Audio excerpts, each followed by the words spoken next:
Oh, then you gotta work the Deej into it, right? Yeah. Yeah. How would you work the Never Deej but into deej. that song?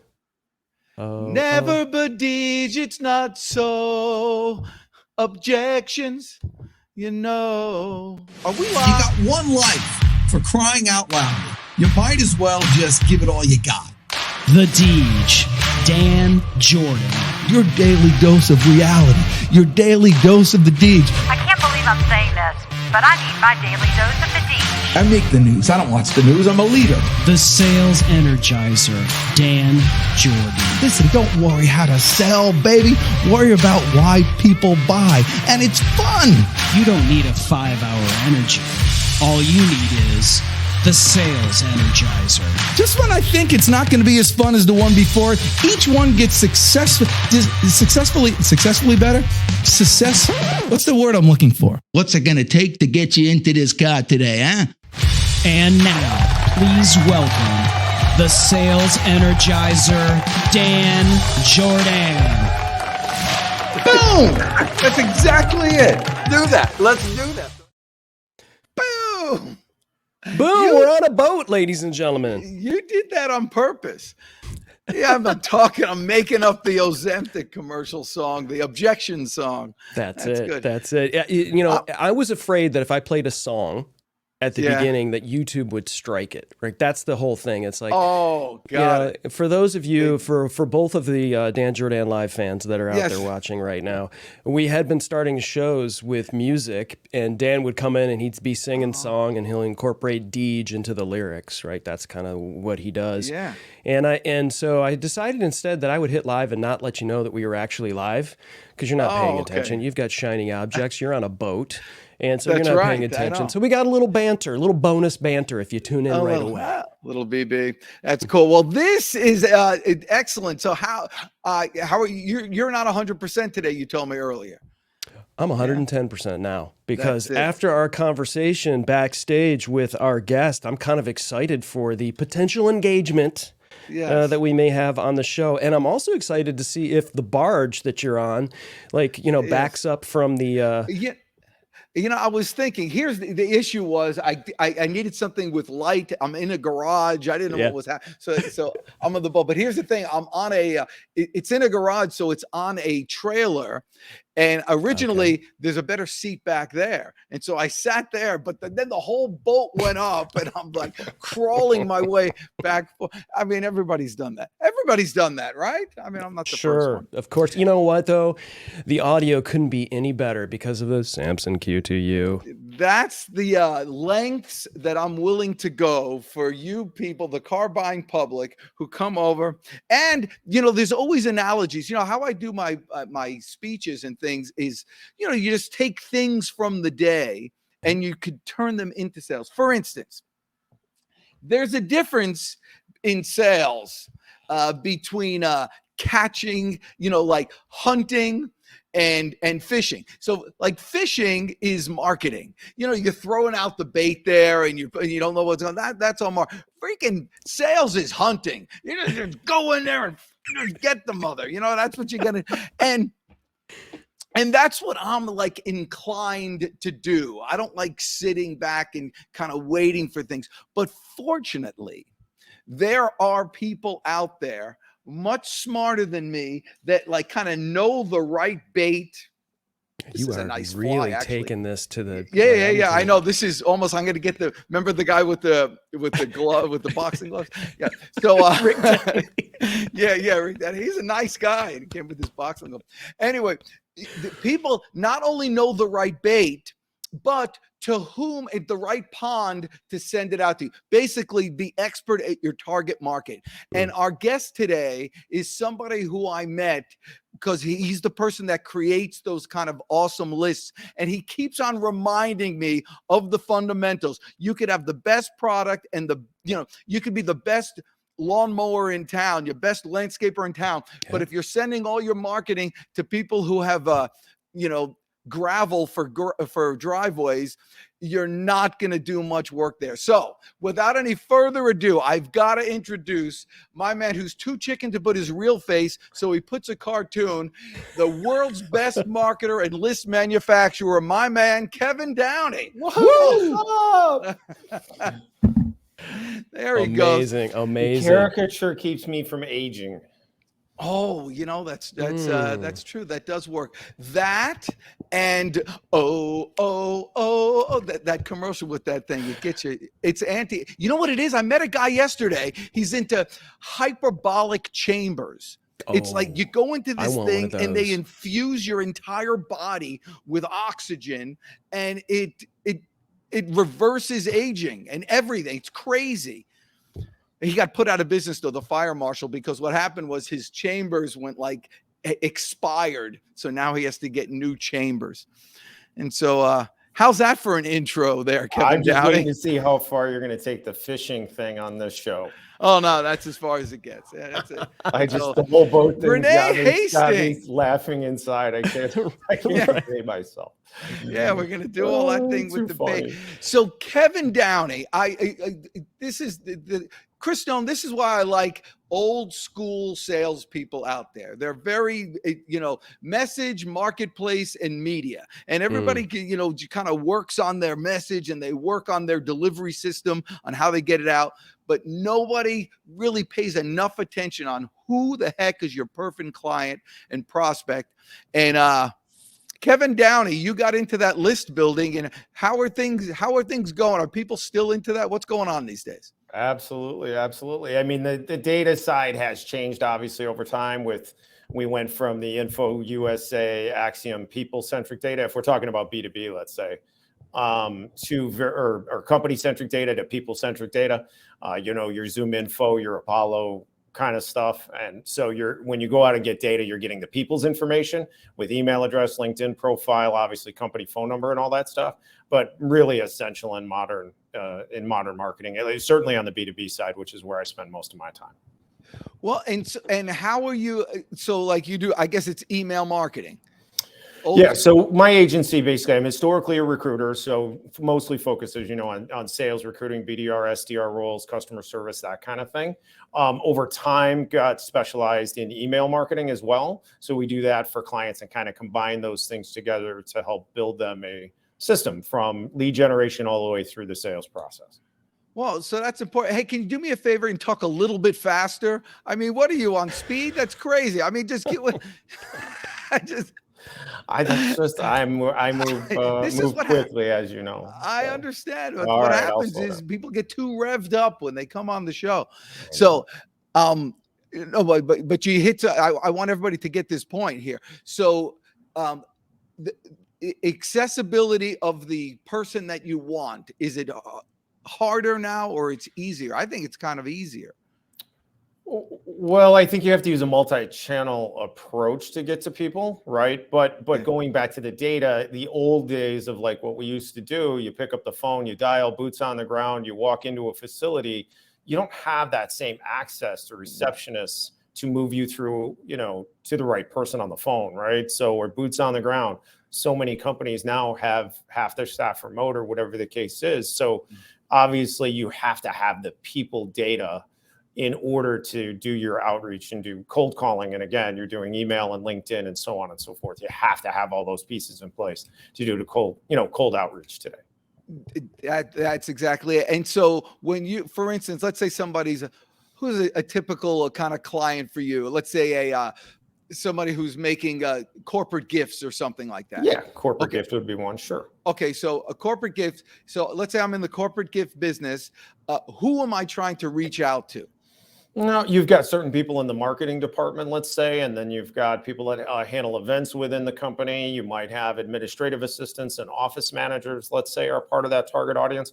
So you have to build a list by title of company. And then, of course, you can refine it down by type of company and size, whether it's employee count or revenue and all those kinds of things. But you've got to have the right people and their contact information to get to them.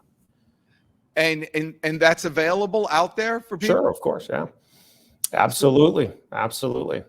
So it used to be like in the day there was kind of list brokers, and you would buy, somebody who like subscribe to this magazine, you know that they were interested in that type in fishing. Ha! Let's say someone had a fishing magazine. I'd be a good guy to like market a boat to or something like that. If I subscribe to the magazine, is that well, actually, no, I have a different question now that I'm asking this because people change so much now.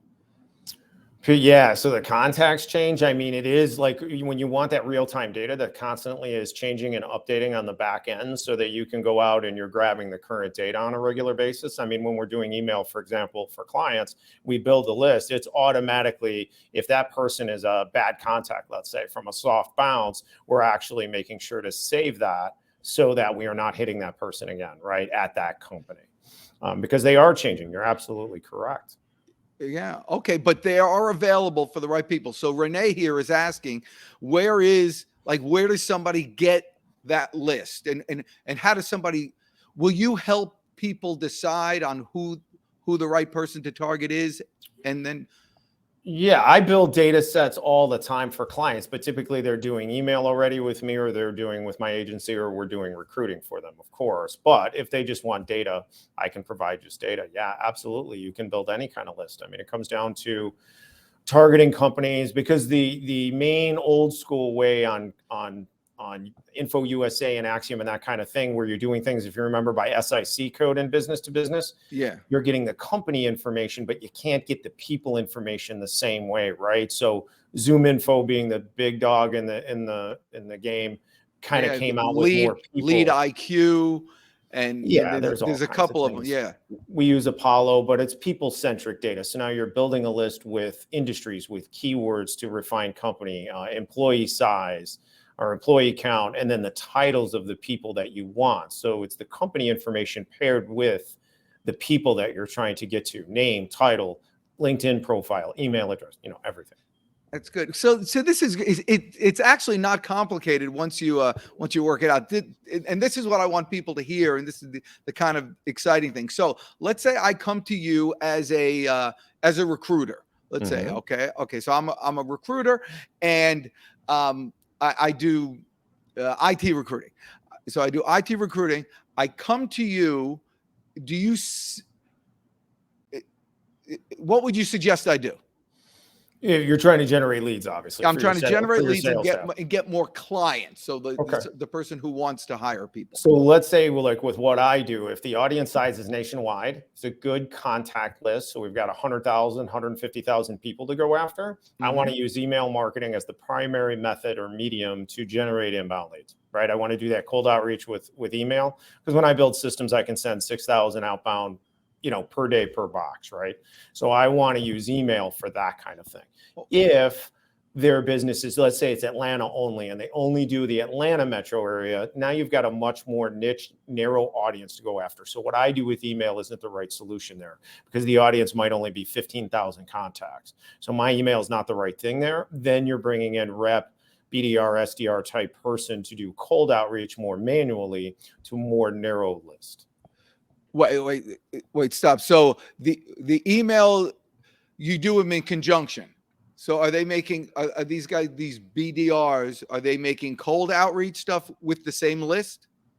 Sometimes. I would say most clients, if I'm doing email for them, they're driving inbound leads, and they have an SDR that is just dealing with inbound leads and trying to move them to sales, or the sales reps handling the inbound leads and taking them from there. Okay, so in your experience, for a recruiter, let's say I go and I'm doing 6,000 leads a day, or I'm a digital marketing guy. Yeah, let me do that. Okay, and I'm putting out 6,000 emails a day. Correct. What, in your opinion, if with the proper message, what am I hoping to get as a return from that as far as inbound leads? I mean, my clients typically, we're going to generate anywhere from 1 to over 10 leads a day per box of 6,000 going out. It depends on what they're offering and to whom, right? Because there's a huge range of what people are going to be interested in, what they have a need for. For example, corporate gifts are relatively easy lead to generate, right? Because it's a more shopping experience for those employees that you are targeting. Whereas if you're doing something very invasive in a company, you're going to be stepping on their toes. You want private information about their financials. That's a much harder lead to generate, right? When you're doing a cold outreach. All right. So let's go. So someone can actually put numbers to this, and you could say, if I spend this much money X, I get this much money back. Yeah, I mean, I don't deal on the ROI side for clients because my clients run the gambit and all have different sales processes. But I would say on average, my clients typically per box generating 4 or 5 inbound leads a day. Okay, 4 or 5 inbound leads a day, and then depending on their sales skills, they can convert those based on their own thing. Yep. Well, so that's one of your packages that you provide. Yeah, so I deal with the email side and then the recruiting side. I don't do outsource reps as an agency. So then I would recruit them a rep to handle that inbox if they needed that help, for example, if they need sales or an SDR. All right, and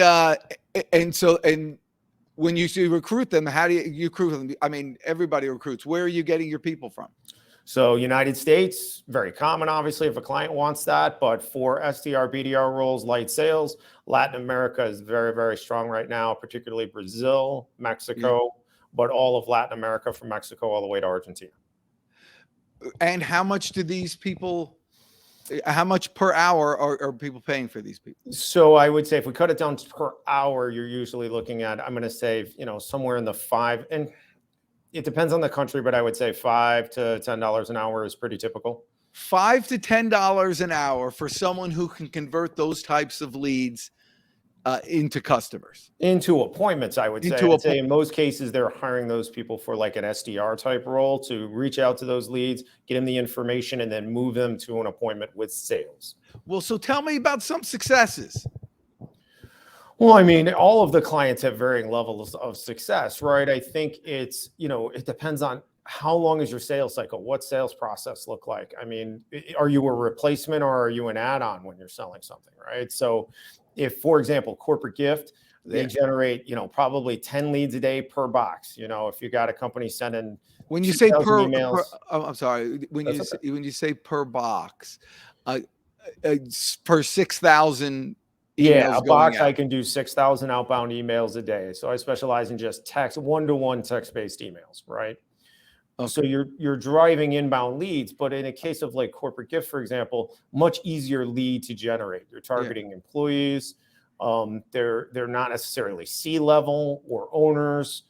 It's a shopping experience, and it's almost always an add-on, not a replacement, right? So it's something they can buy regardless of who else they're buying from or what they're dealing with.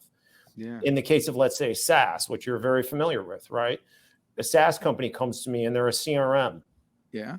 Most every company with a sales team has a CRM already, right? So now you're a replacement. So you're a longer sales cycle. You've got to prove more. It's just a harder sale at the end of the day. That's just an example. Right. But what happens is, and what people need to realize is that email or that inbound lead, there might not be the right timing right now, but now you have their info forever. Absolutely. I mean, that's part of what email is doing, qualifying decision maker in some level of interest. That's what it is. It's not necessarily to make the sale as much as it is you can build an entire pipeline that can last you for as long as you're in business by doing this. For how long is people's engagement with you like that? I mean, I have from when I started email almost 3 years ago, I still have a couple of clients that are still running. One of them runs 9 boxes, so 50,000 or so emails a day. And then you have some that, few months, 6 months, it all depends on target audience. And, one of the things I would say if we talk about B2B businesses in general, follow up on leads is crucial. So you send them the information and you give them a call to action, for example. So let's say you reach out to them and you say, hey, I'm going to send you over this thing about our company, yada, yada. We solve this pain point. You send it over and then you give them a call to action to schedule a call, for example. Very typical for a B2B company. But the big difference maker is the follow up on that lead immediately. So my clients that have SDRs or have sales reps that are following up on those leads with a phone call and then hit them up on LinkedIn and whatever else, they definitely turn things faster. Yes, that's follow up is the whole thing. It's almost like the people that if they're responding to this, they'd probably be interested in others. It's the person who gets a hold of them first. I know in real estate, it's that way. that when someone calls, it's like something like 70% of the people who get the listings are the ones who reach them first. I wouldn't surprise me in the least. I think that's absolutely paramount for any B2B organization to, again, email for me is qualified decision maker. Find out if they have a little bit of a pain point. It doesn't have to be an extreme pain point. Doesn't even have to be right now. But now instead of cold calling, you're using email to qualify that decision maker and that company with some level of pain point. Now you have a list to call back, right? Yes. So over a period of time, you're building a list of people that are qualified contacts, rather than pure cold calling, which is very difficult to make successful today. Yeah. And then that cold call again, which people don't do also, which they ought to do, those so-called dead leads or what have you, they're warm calls at this point. It's so much different. You can call them back. Hey, I was calling. I wonder if you could help me. My name's Dan. I'm with this company. We spoke once before in regards to X. I wanted to say who would be the person I need to speak with regarding this. And you can just start a conversation all over again. Absolutely. For example, one of my clients has an SDR that all they do is follow up on the leads that sales never got on a call. So they give about a 2-week period for sales to get them on a call. That SDR follows up with all of those leads. They have thousands and thousands of leads at this point. Their full-time job is just to reach out to those old leads. I love they see it's kind of lifetime accumulation. Correct. Along those lines, I knew a guy who had gyms. He was really big with gyms, and so he does a lot. He always tried to do a lot of a kind of virtual doing webinars and things like that, and he never could get anybody to come on. But people would sign up and then not go on. Like things that happen on LinkedIn, that people sign up but nobody shows up. Well, you still have their information, and so he's like, I got to do something. Just picked up the phone and called all those no-shows. And said earned like $100,000 that day. I don't know if he's lying or not. Everybody lies, but the point is there's some action there. Yeah. Renee Hastings over here has a. I want you to run through, as long as she's here, to run through a scenario. Sure. What about like a virtual assistant type of business? Would this type of program work for looking for virtual assistants, and who would be the target market for that? Meaning, would the marketing for the virtual assistants to businesses to correct? Yeah, I mean, certainly it's B2B, so there's no problem with using email as a lead gen tool. That comes down to who is the target audience, right? So I think you have owners and C-level executives are going to be your primary target. Is it going to be really small businesses? Is it going to be more mid-market? Is it going to be more enterprise? Owners are the hardest people to get response from on email, but they're the most qualified leads. The smallest companies are actually the hardest. So really micro business owners are the hardest to get to. And then mid-market is easier and enterprise is still pretty tough. Well, who do you assist in what would a typical email look like? Are you of the mind that it's a long paragraph, or it's a short, or pictures or videos? Or 125 words is my average for clients. 125, give or take. Yeah.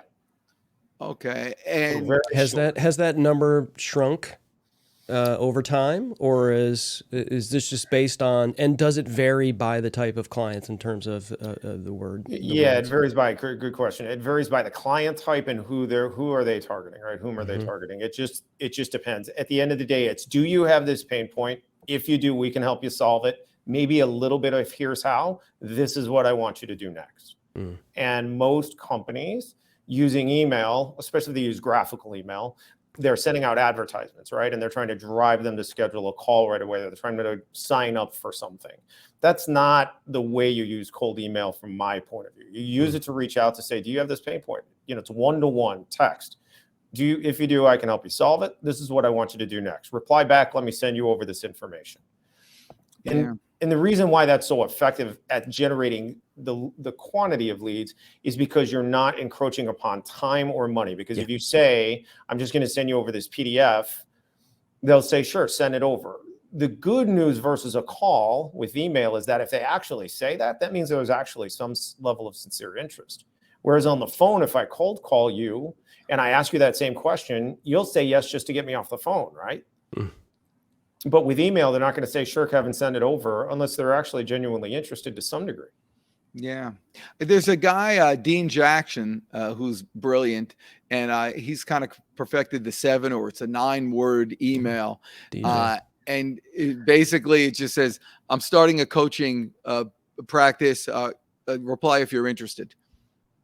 You know? Yeah. So now it's not cold. Obviously it's going out to people who know him and all that, but it's very effective. Just like that, and then he could send back the other email, and then he puts you in a different category.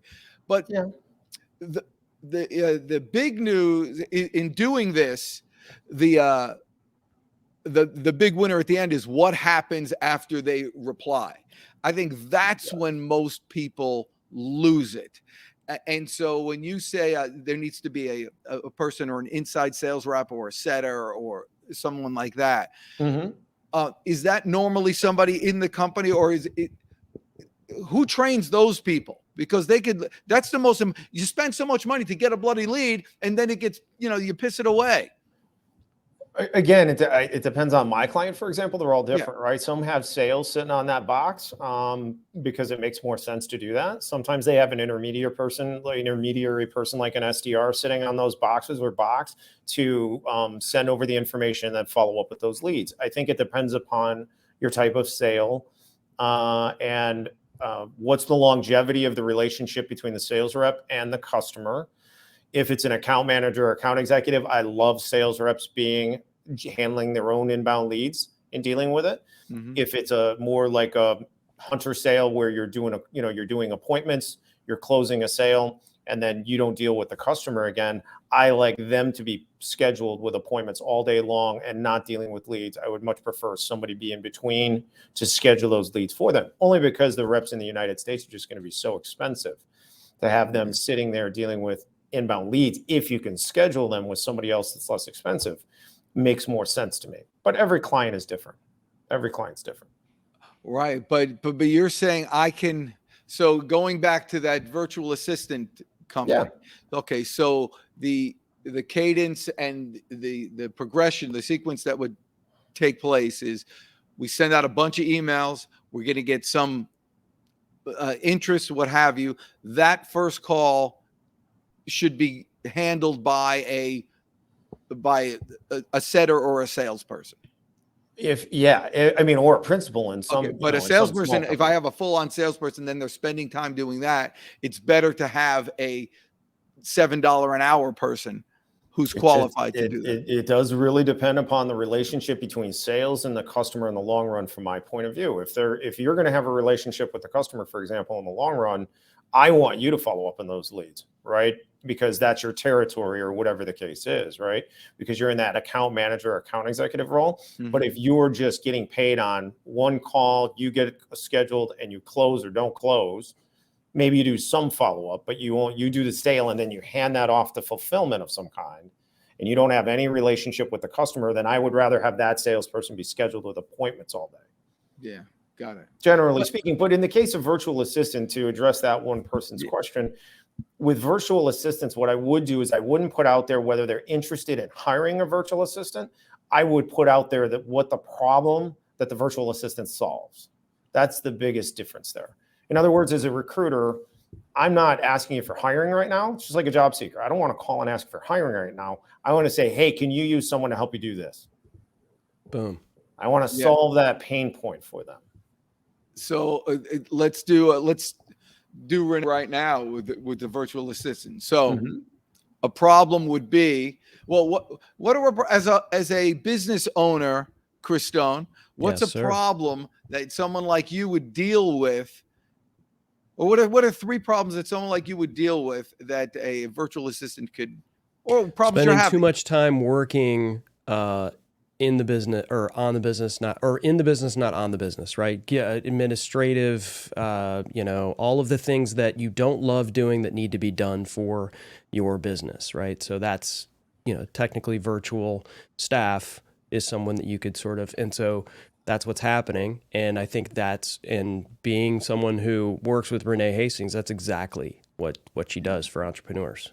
Yeah, so that would be an email. Hey, if you're having a problem with not having enough time to do the things that you want to do because you have too many things that you're doing that you think you need to, or too many things doing that other people can do for you, we might be You're able over to help. 250 words, Dan. That's you're over capacity. No, I was thinking as I was doing it. I was noodling. This is live noodleage. Live noodleage. If I think to that point though, if what they solve is general, or if the pain point is general about time, I could see that. But most virtual assistant companies, I have a few as clients, their virtual assistants are pretty specific in the types of things they do. So either HR or accounting or whatever the case is. If you have that and it's not general, I would rather attack with a specific solution. And to a specific pain. I love that. So you're essentially niching it down, making it, because if you're too broad, then you're not hitting something. You're not hitting it. Yeah, it's just like if a job seeker was reaching out, because it's kind of the same pitch, right? Like a job seeker says, "Hey, I'm trying to get a job from working from home. I can do anything. I'll learn anything." That's not going to work as a message. You have to be able to say, "Hey, I can help you do this. I can do this for you," right? Kind of thing. I agree, and I would phrase it differently. Basically you want to call out the problem. There's 3 words that repel your customer from you, your prospect. Those 3 words are I, we, and us. So I try to say them as little as possible. So what I would do, if you're like the other customers we work with, you want like 3 things. You want more time, you want more energy, and you want to be better looking. If this sounds like you, we can help.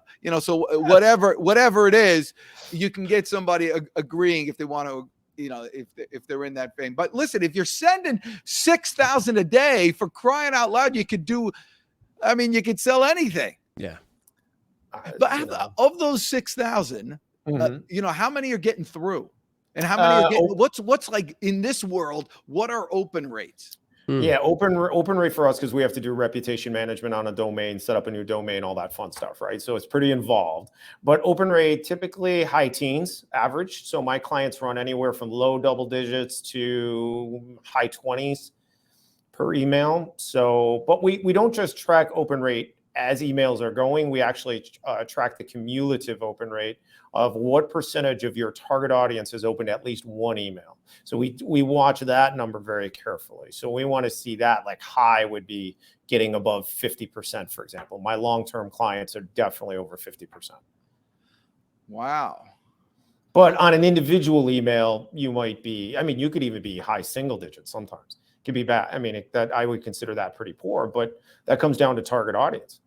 If you're targeting all owners of 1 to 10 employee companies, they're all going to be on Google Workspace, 90+%. Harder to get to that ad inbox, because Google's algorithm, they've changed it so much. Oh, so you changed with that whole thing. But you know what? Really, the money. This is really just to prime the pump. These things, because the long-term value of getting a bunch of emails and building that pipeline, that's what you work with. You don't sell it's not a one call, one sale type of thing. It's, we have a phrase for it in our agency. Oh, you do? Oh, yeah. Do share with us. The magic pill. Owners want a magic pill. They want to be able to market to somebody, and then they want that person on a call ready to buy the next day. That's what they want in their head. Sales process doesn't work that way. You know that. You and I both know that. It doesn't work that way. Do you have this pain point? If you do, I can help you solve it. Want to do an introduction, right? You go in, you do your introduction, just like boots on the ground in the old days. You introduce yourself. Hey, here's my menu. Here's what we offer. I'll be back in a couple of weeks. We'll touch base again. How long does it take to build that pipeline and that relationship, even if you want to call it a front-end relationship, to get them to the point that they trust you enough to just give you one order? Well, it certainly takes weeks, if not months. And there's no different with email. Is this how you build your business? How you built your business? Absolutely. Do you have email? How many, what did you call them? Books, boxes. Pods? What do you? What? Well, it's like the Hair Club for Men. He's also a client. He also uses his own. Like I need Hair Club for Men. At the I meant nothing. I mean, no. I see. You know what? She actually saw this. She'd be like, "Gosh, he needs." He's just mean.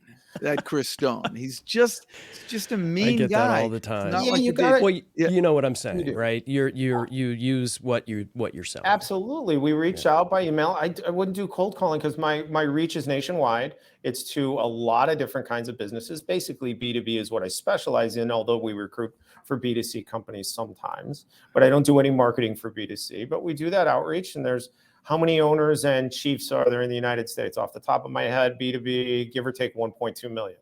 So I'm emailing 1.2 million people once a month, give or take, right? Driving inbound leads. My people are handling those inbound leads and they move them to, primary salesperson. Most of it focusing on recruiting on the front end.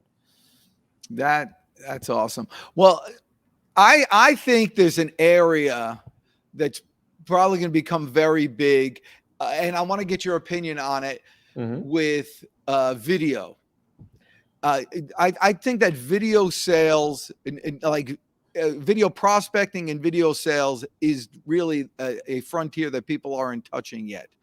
And I know there's some challenges because people in bigger companies can't click on the link. Like their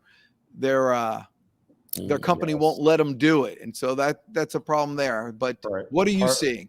Harder to get deliverability. So on front end, no, I would not. I don't use video on the front end outreach because I'm trying to drive a reply. But once you get that reply, absolutely. I mean, one of the most important parts of my sales process, and I'm the one that handles email for our agency, right? For all the clients. I do not have but one support staff for that. That involves video constantly because I'm videoing a prospective list, a prospect list for them to show them what their target audience looks like using Vimeo or Loom and send that video to them before the next call. So they're already prepped and they know what the target audience looks like. Well, what does that look like? You're showing them on Loom what? So I'm showing them the screen. This is what the prospect list looks like. For example, let's say, Jan Pro, right? You know the janitorial space.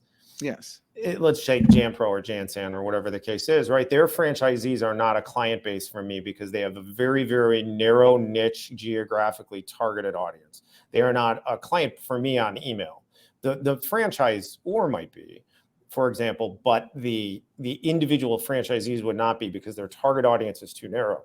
So let's say I didn't know going in, I would record a video and I would say, hey, John, looks like prospect list with just that audience. I've only got maybe 15,000 to go after. That's not big enough to utilize me for email.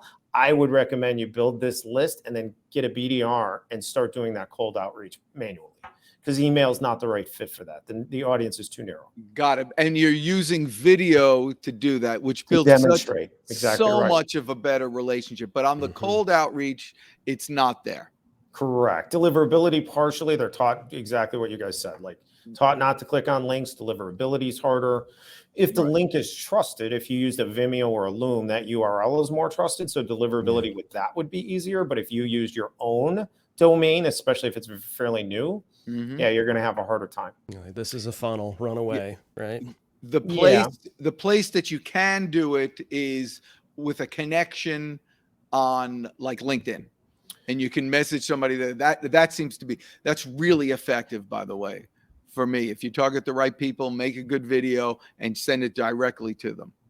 Yeah, for my clients that are using email, they skip the cold outreach on the front end, and then they're dealing with the inbound leads, and they're using LinkedIn, and they're using email, and they're using voice. Right. Yeah. Right. Multi-channel approach. But on the cold outreach side, I don't want to do that unless I have to. But if you have to, because your audience is very narrow, Yeah, and it's really effective. Everybody needs to take advantage of this thing. It's easier now, but I mean, figure out a way to get it done. You had told me that when we had a little interview before. This is what happened, Chris Stone. He calls me and he says, "Listen, I need you to do a video with me so I can put it on my website." And you mean this one? Yeah. So he puts it on the website. Dang, you look how you were all dressed up there. Yeah. You're not in a boat. You're slumming it for me. I think Dan's wearing the same shirt. No, I'm not. That's a pink shirt. Say that. It's not the same shirt. We're going to critique it like it's I Mystery only have Science one. Theater 3000, Mystery Science Podcast Theater right here. We're going to critique it. Remember when I used to like both of you? Oh, those were the days, I tell you. All right. So tell the story of when you get a client, do they reference that video or how? Yes. So my big thing is, and again, I'm speaking from my experience and within my agency and the way we process. I have nothing against LinkedIn. I like the cold outreach side on LinkedIn when you have to, right? You got a very narrow niche audience. You don't have any other choice. That's part of your medium you got to use. If you already have a lead, you use LinkedIn. One of the things is, though, social media posting, I don't use it as an agency, and I don't really think it's all that effective for the purposes of driving inbound leads. What it does, though, is it gives credibility to your company when you have that content out there. So once they're already a lead, because then, and to your point in the story, they reference videos that you and I chatted, and I have a couple of others. They reference those videos consistently when they set up calls with me, and I don't know them. They'll say, hey, I actually watched one of your videos on YouTube, and they reference you all the time with that sales energizer guy. And they don't call you old or anything. they don't. All right. Well, listen, I'm here for you. Oh, so that's a Loom video. Mm-hmm. Yeah, probably. Where are you getting that? Oh, that's on YouTube. Oh, that's demonstration of, for an example, what campaign looks like for a client for email. You see that? Yeah, when you come on these shows, Kevin, I have access to everything you've put out on the internet. You know how to find stuff. That's right. You never know what you're gonna find. But I mean, this is you used a Loom video here, and you're going through the process here. Now, I found this on LinkedIn. Oh, yes, cool. So, how did you get into this? By the way, how did we meet? By the way, recruiting, because I started my agency a decade ago. And started sales recruiting, and then telemarketer became a big need, and then started building lists, right? Because I had to for clients, saying stuff you've done probably in the past, and then they need help building scripting. And again, I'm not a big script guy, but I like bullet points better. But this is the guy's boat, by the way. So there's JD.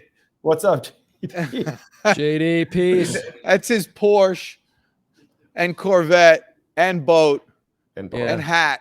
He's clearly is hurting with those toys. But yeah, just over time, and then email became a necessity because honestly, COVID, I knew it was coming before then, but COVID really exacerbated the situation overnight. You couldn't get anybody on the phone anymore. Cold outreach with people on the phone, that's it. Well, yeah, and that's really when I discovered video too. I mean, that's the whole thing. You can do video presentations, and also Chris Stone. So and showing candidates, that's the other thing with video. You talked about that. We get the video introductions from candidates, huge part of our recruiting process now.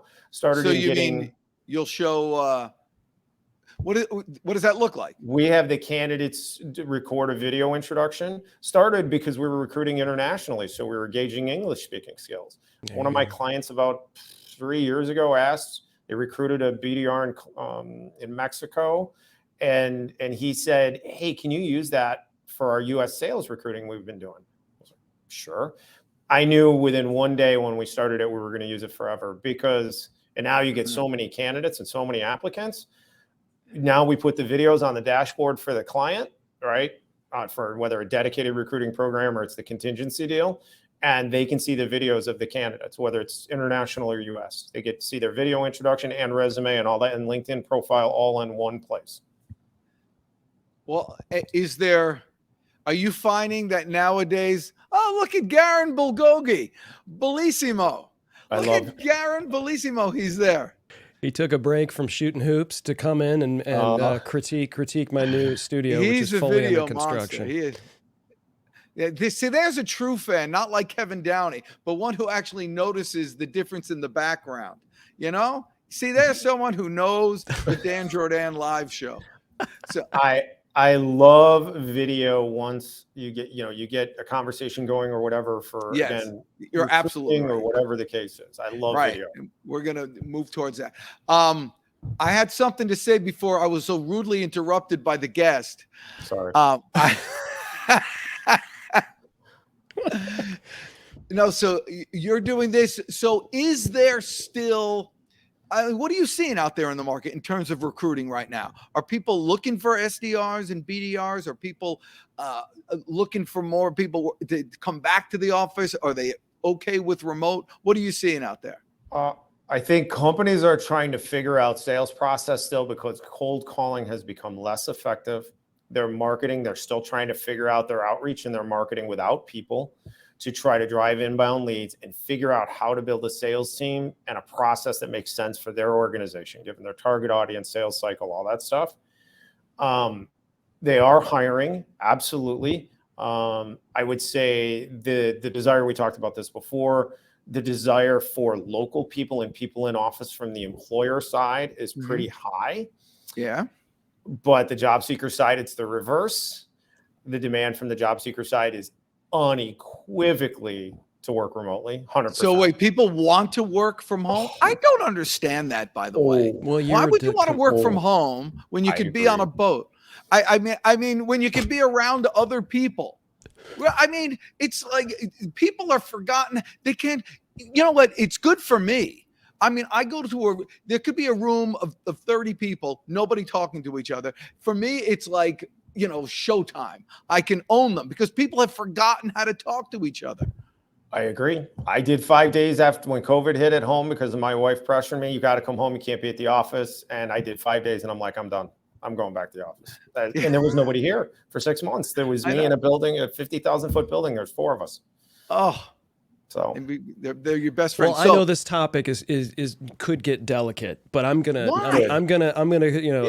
crowbar myself into it. But I think, you know, you guys are maybe becoming a little bit more of the minority, and the more people that you talk to, they have been into offices and it's kind of run them down, and then they've gotten that good taste in their mouth of being able to go, hey, you know what, I can actually be more efficient and do things like, you know, something that I found out as well when I left, a corporate gig in 2007, or not left the corporate gig, but was put into a remote and had to do that. And I was like, you know what? I'm actually working more efficiently now. And I think but it's not for everyone, right? Yeah, it just but you isn't. see, but you're not 22 years old and, you know, are not trying to start a life and meet people and, you know, get out there and produce. So you're worried like no one's going to be able to talk to each other? I'm worried about future generations of people who are not getting married, not creating families, not interacting with each other on a social basis, and losing and not getting rejected and not getting beaten up and not learning and not growing and not becoming the leaders of the future. That's what I'm worried about. So people aren't going to get rejected. In your home, in your parents' basement, or in Bulgogi's house, in his own house, in his basement with a great office, you're missing out on building the the That's what you think. People. That's your opinion. I think there are other people. The generations past probably felt the same way about the generation that you grew up in, right? So, I'm not saying get off my lawn, but I am saying like, there are things work in cycles too. Things could go the other way around. It could be like, yeah, I don't like working out of my home, and people get sick of that, and something else changes. I don't know. I mean, the conversation out there from the employee side is that all the people that align themselves with that side of the world is that employees are more efficient at home, that they're better, they're happier, all of that stuff. But when you go to the company side, the employer side, I definitely hear that they want their people in the office. They believe there's better engagement there. They believe the employees are more productive. They're more part of the company culture. Yeah. They want loyalty. Again, it's push and pull. At the end of the day, again, we said this before. I mean, the employer is writing the check, so they get to do what they want, in my opinion, at the end of the day, right? That's right. One of the things, though, that wasn't touched on is that from the employer perspective, and this is the short-sighted, where I think they're a little short-sighted, is that they're looking for remote jobs. Again, I told you guys this before, 100 applicants a day for any remote position in the United States. If it's customer service, gosh, I'll get 200 a day. What I tell job seekers, if they really want to work from home, is I say, look, do your targeting. Instead of just applying to jobs, do that. But instead of searching for remote positions, search for positions that are local, so companies that are local first. because even if you can work from home and the job can be done from home, you at least then have the leverage that you are local and you have the emotional tie with the relationship with the company. You're just going to be better served in the long run in that relationship, and you're going to have more leverage if you are a local person. And that is missed by job seekers all of the time. They're not, and this is to what Dan is kind of saying to me. I just translated a different way, Dan. Sorry. Why would me as a if I'm going to hire somebody remotely, why would I get someone from America at $18 an hour or $20 an hour when I can get somebody at $7.50? Well, that's a different conversation. I would say, first of all, that's the conversation I want to have. Okay, so if that is a problem that we're going to face in the future, is that you have these jobs that can be done remotely, and I think that's, again, digging your own grave from the U.S. side, is that you want to work remotely, your job can be done remotely. Why does a company need to hire in the United States? In the long run, that's a very serious question that has to be answered. I mean, that's tough. In a BDR role, cold outreach with phone, email, LinkedIn, all that stuff, I certainly can teach somebody in Brazil to do that at $5 an hour versus somebody that's going to be 50 grand a year based in the United States. Very hard to get ROI out of the person in America in that role, right? So I think every company has their own view of it, how they want to hire in the United States for remote versus international, right? Some companies just don't want to deal with the headache of international. They don't want to deal with the pay stuff. The HR department doesn't want to deal with it. The legal department doesn't want to deal with the, employer of record rules in different countries and so on and so forth. So just depends on the company. Yeah. Well, but you seem to be well positioned in the right place, so you can get either or.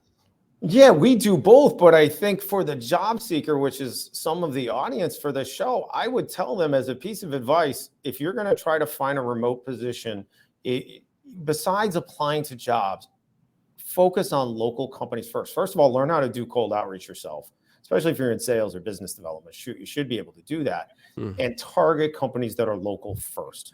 Build a relationship with the employer.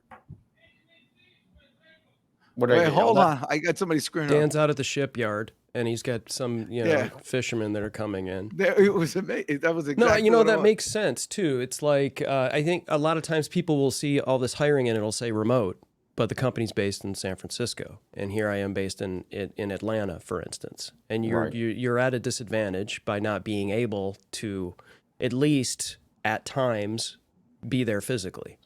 And develop a different relationship, different energy than something that is fully remote, and you may never see them.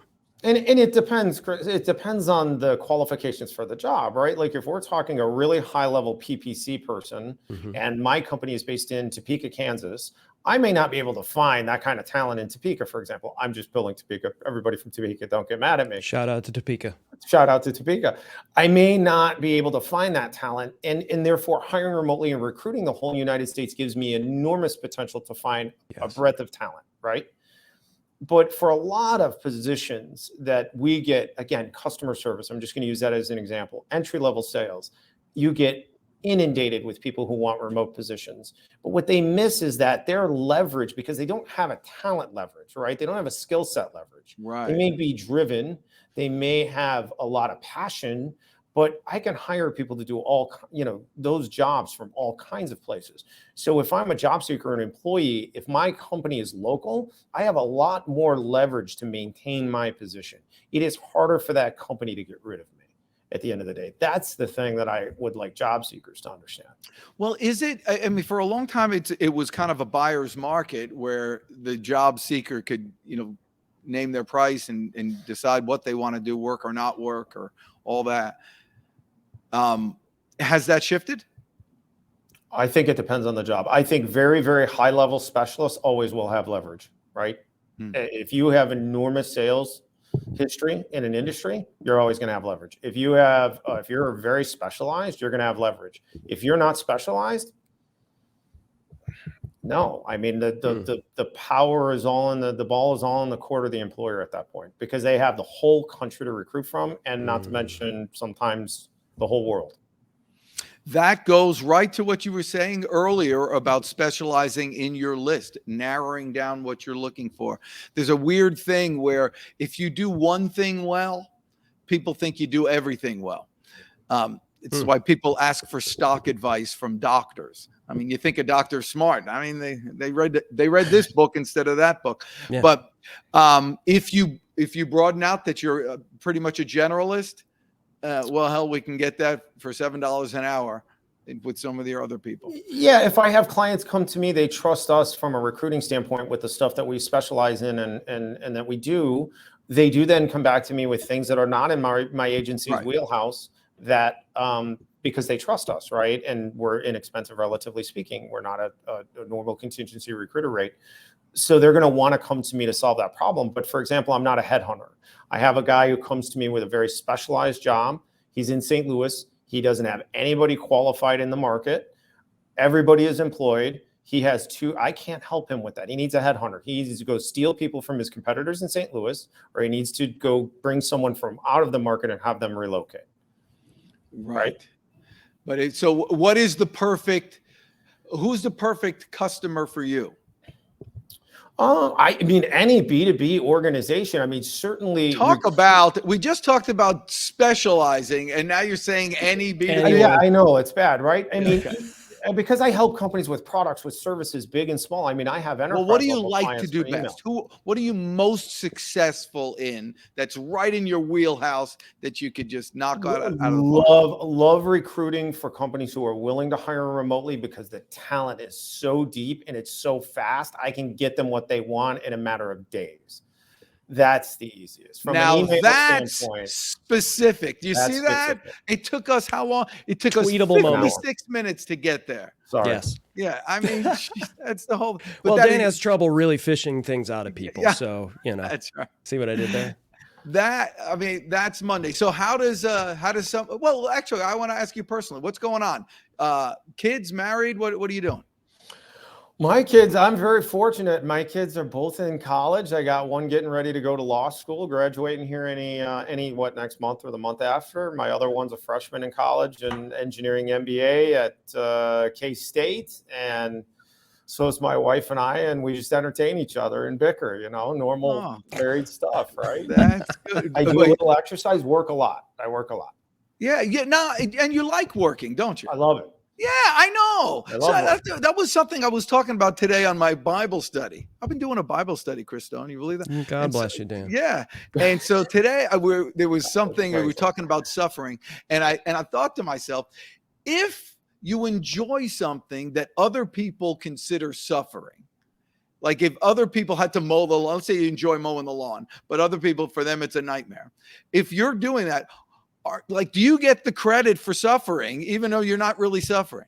Yeah.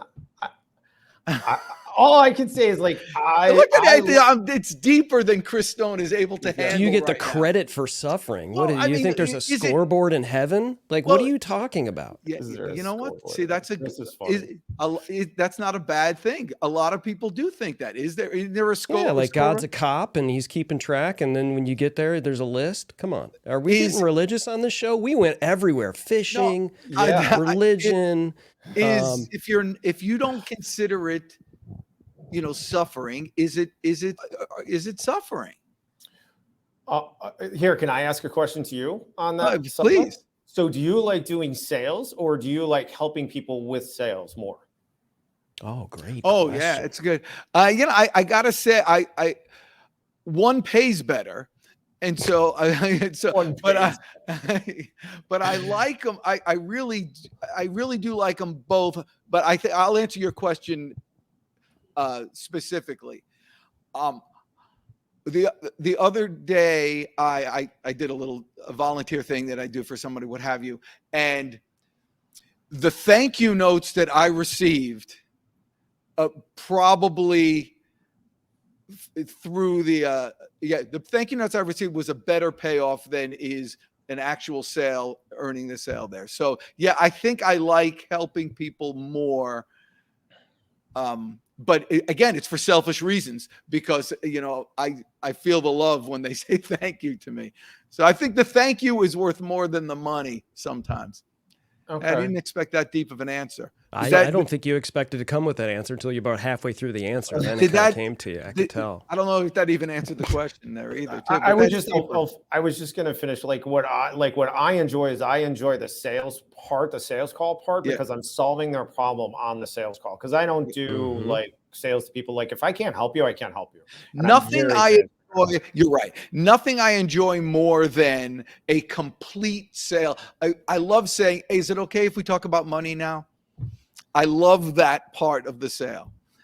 I love the whole You thing. said that to me before. I find that pretty funny, actually. Yeah, I love that. Is it okay if we talk about money? And they say yes. And I say, boom. I love setting it up there. I love asking questions and finding out what's going on. Yeah, no, I love the whole sales call. I love the whole process. Actually, it's the same thing. Helping That's exactly people my sell. point. It's Yeah, like when I'm helping somebody solve the problem, that's what happens on my sales calls, right? Because they already know what I do as an agency when I do calls, and they already know what the pricing is. So I don't have to ask for money, right? I don't have to talk about money because they already know what it costs. So it's, hey, can I build you a targeted list? What's your pain point? Who are we trying to target? What's the ultimate solution for you? And then helping them work through trying to figure out the right way to build that outreach process to sales team, whether they're big or small. That's the part that I really enjoy. My staff does most of the recruiting part. I don't have as much fun with that. Well, Dan, this has been one of the most,